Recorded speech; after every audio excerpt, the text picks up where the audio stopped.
Mesdames et messieurs, bonjour. Merci de prendre le rendez-vous de votre magazine Instant Motivation sur Racine World TV.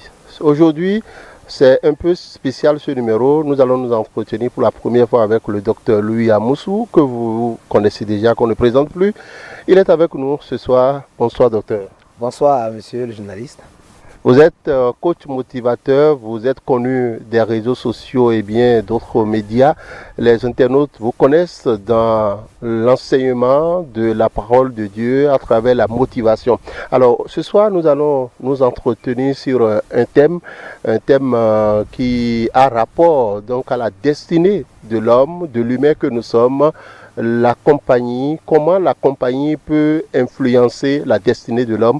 Alors, docteur, dites-nous, c'est quoi d'abord une compagnie?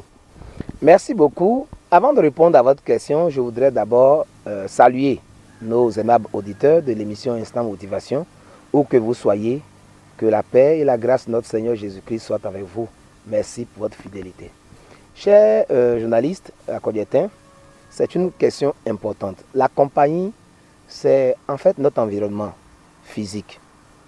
Tous ceux qui nous côtoient, tous ceux avec qui nous vivons, avec qui nous travaillons, avec qui nous prions, où nous avons différentes activités, avec qui nous collaborons.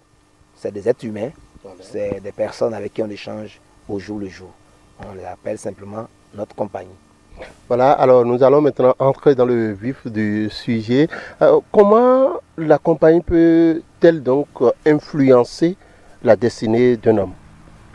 Merci beaucoup. La compagnie d'un individu va influencer, va déterminer son futur. Ce qu'un individu deviendra de la vie est fortement lié au type, à la qualité des gens qu'il côtoie. C'est pourquoi la Bible nous dit, dans 1 Corinthiens 15, verset 33, « Ne vous y trompez pas, les mauvaises compagnies corrompent les bonnes mœurs. » Les mauvaises compagnies corrompent les bonnes mœurs. Vous pouvez être un individu qui est rempli d'enthousiasme, qui a de la vision pour le futur, qui veut être bien, mais quand vous commencez à fréquenter un certain type de personnes, vous allez rater votre devenir. Et c'est ça ce dont nous voulons parler, et nous voudrions que nos auditeurs prêtent beaucoup attention à ce que nous voulons dire pour savoir qui choisit par rapport au type de destinée qu'ils voudraient avoir. Alors, chers amis internautes, vous l'avez déjà entendu, il est entré déjà à 100 à l'heure dans le vif du sujet pour nous expliquer comment est-ce que cela peut se produire. Alors, docteur, vous qui avez cette manie de nous faire comprendre un peu les choses et qui ne sont pas visibles aussi à l'œil nu à travers vos différentes expériences dans le domaine, dites-nous comment ça se produit concrètement, la destruction de la destinée à travers les amis ou l'accomplissement d'une bonne destinée à travers la compagnie. Merci beaucoup. Vous voyez, Dieu a créé l'homme pour qu'il soit heureux, pour qu'il puisse accomplir un plan que Dieu a destiné qu'il accomplit sur la terre. Éphésiens 2:10 nous confirme cela. Qu'il nous a créés en lui pour que nous accomplissions de bonnes choses. Mais pour que cette bonne chose s'accomplisse, il faudrait être en bonne relation avec lui. Vous allez voir que ce que nous vivons aujourd'hui est la conséquence directe de la mauvaise compagnie que Adam et Ève ont eue avec le serpent ancien, le diable. Dieu leur avait donné des conditions normales où ils ne devraient pas manger l'arbre qui contient le fruit interdit. D'accord?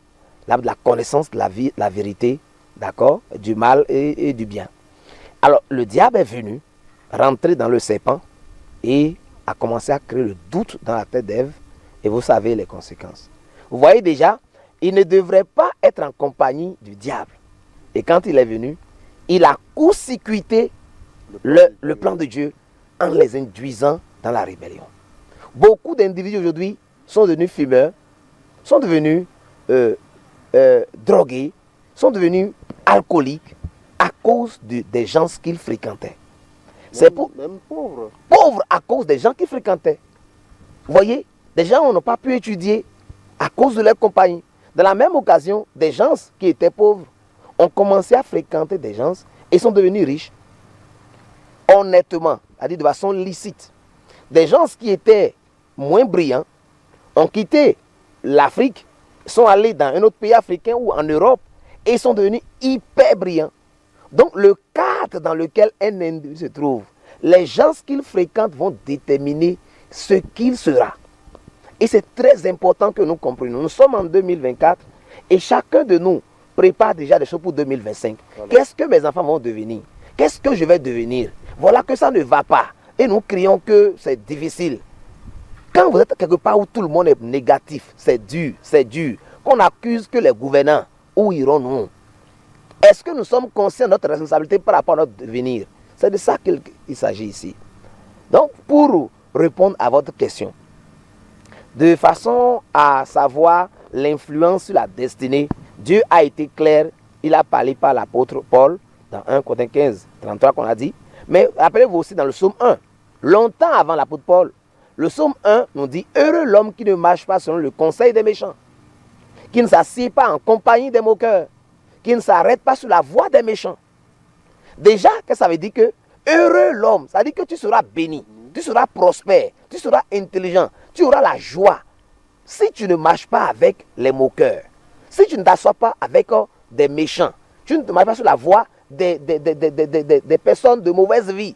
Voilà. C'est les compagnies. Qui est-ce que tu fréquentes actuellement? Quels sont les types de femmes que tu fréquentes? Les types d'amis que tu fréquentes? Quelle est la qualité des gens avec qui tu marches, tu manges, tu réfléchis? Ceux que tu écoutes vont déterminer ton futur. Et je voudrais dire à quelqu'un qui aspire à un avenir heureux, sachez choisir vos amis. Si vous voulez devenir riche, par exemple, vous devez commencer dans les 5 meilleurs amis que vous avez. Ayez au moins 3 amis qui sont riches. À défaut de les avoir physiquement comme amis, lisez leurs livres, regardez leurs vidéos, leur bibliographie, pour voir où est-ce qu'ils ont pas, quel était leur parcours, quelles sont les erreurs qu'ils ont, que ces personnes-là ont faites, comment ils ont réussi. Vous rentrez comme ça en compagnie avec eux. Vous savez qu'il y a des confrères, des Béninois, des amis, qui sont amis avec des Américains qui n'ont vu avec leurs yeux. Parce que régulièrement, ils regardent leurs clips. Régulièrement, ils suivent leur manière de s'habiller. Voilà. Et ils copient ça, deviennent comme eux, sans les avoir vus physiquement.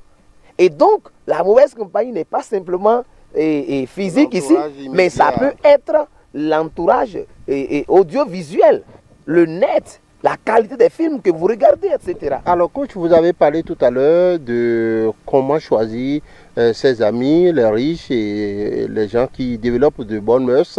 Alors, il y a des gens qui sont riches, mais qui n'ont certainement pas une bonne éducation, si je peux m'exprimer en ces termes. Comment est-ce qu'on peut les démasquer? Comment est-ce qu'on peut savoir si telle ou telle personne peut m'amener à accomplir une bonne destinée ou pas? Très bien.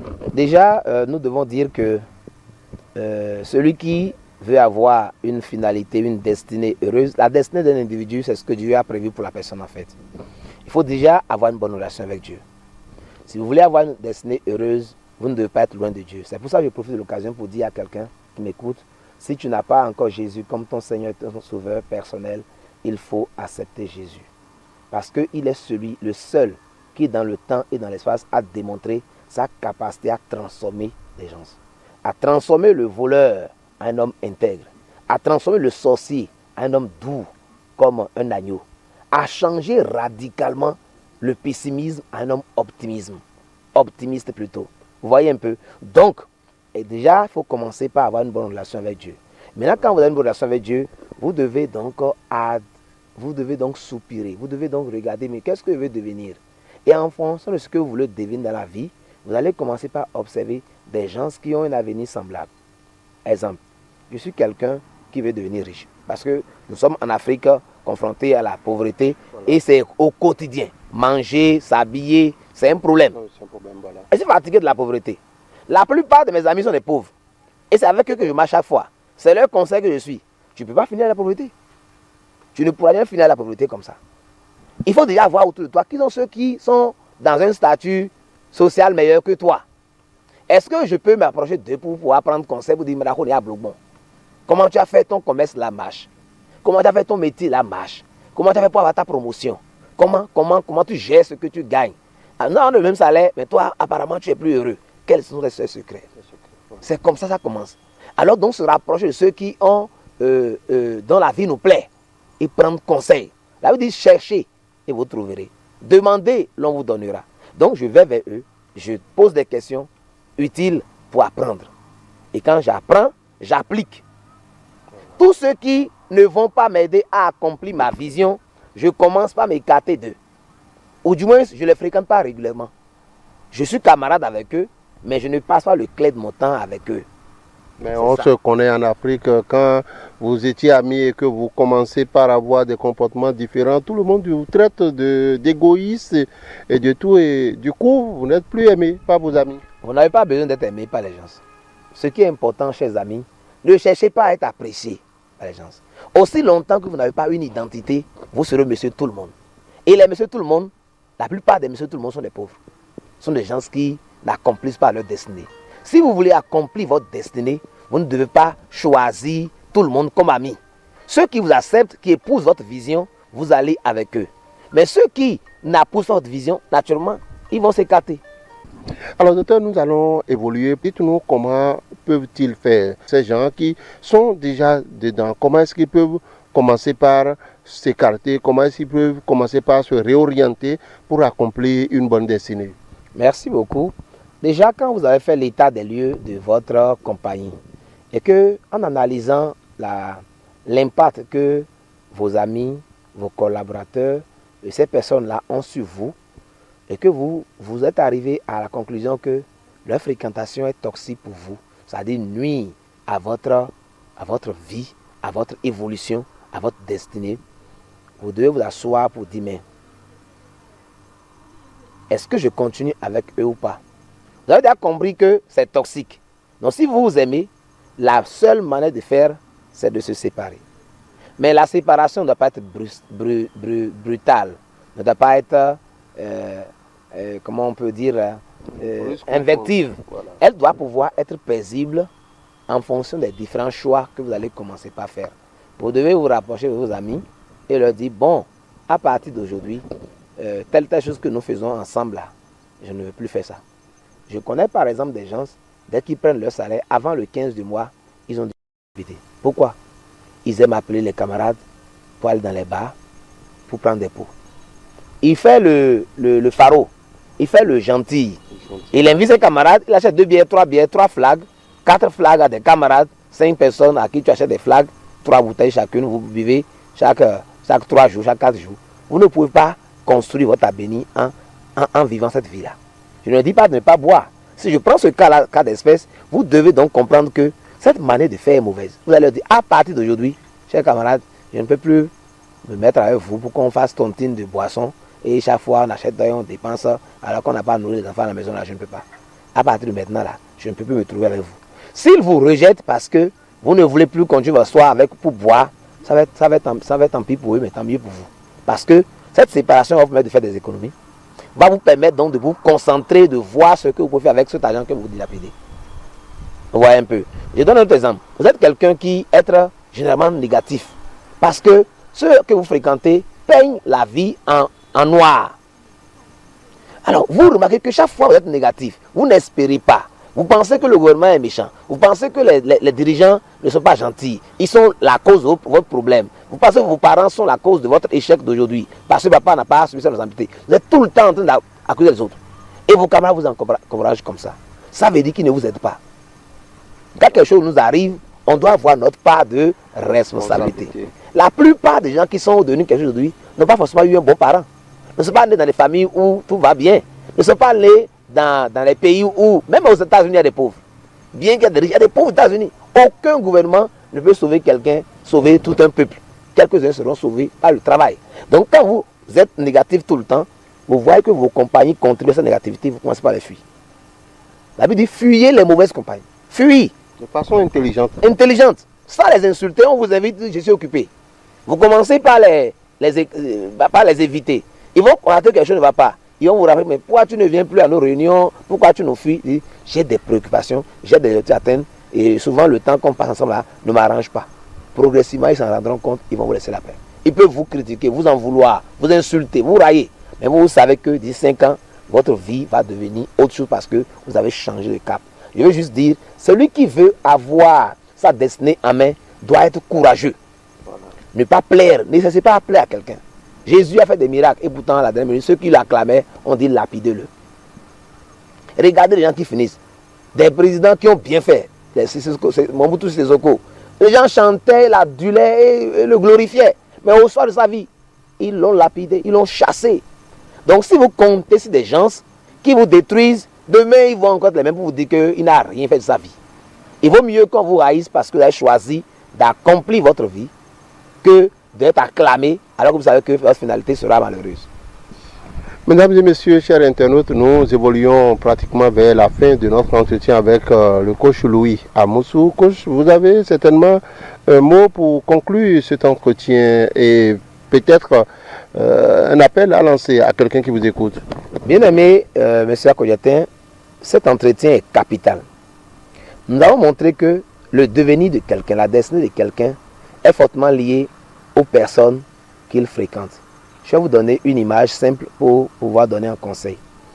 Il s'est fait que un aiglon est tombé du nid où sa maman l'a gardé très haut et a été repêché par un cultivateur qui l'a amené à la maison, l'a mis parmi les poussins.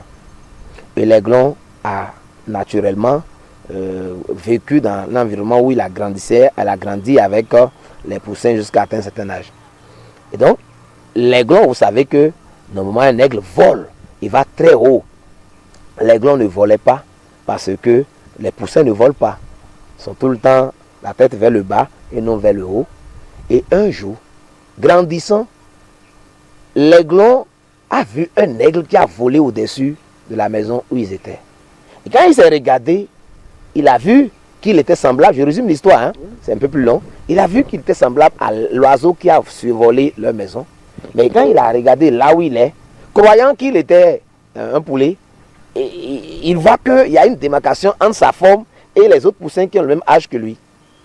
Et un jour, puisque l'aigle a compris que son enfant était là, l'aigle survolait la maison. Régulièrement la maison. Un jour, l'aiglon a regardé l'aigle et a compris qu'il y avait une ressemblance entre lui et l'animal, l'oiseau qui passe en haut.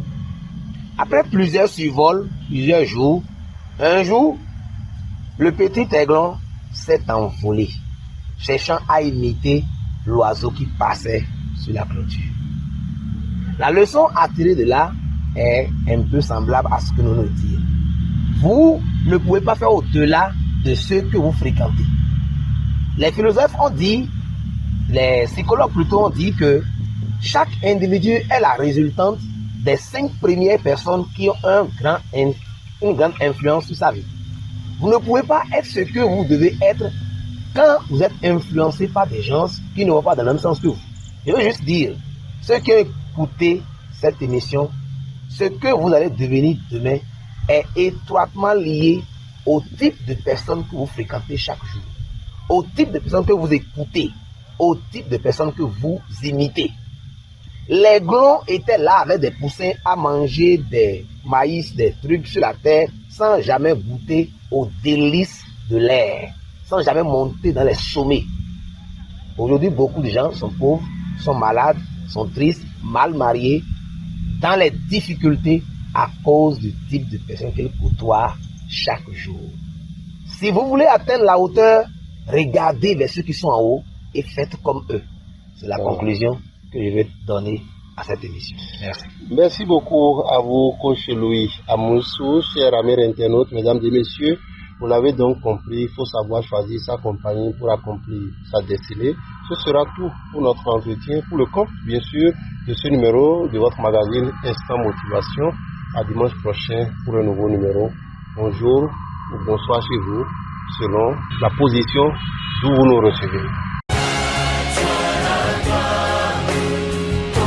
Ressuscité.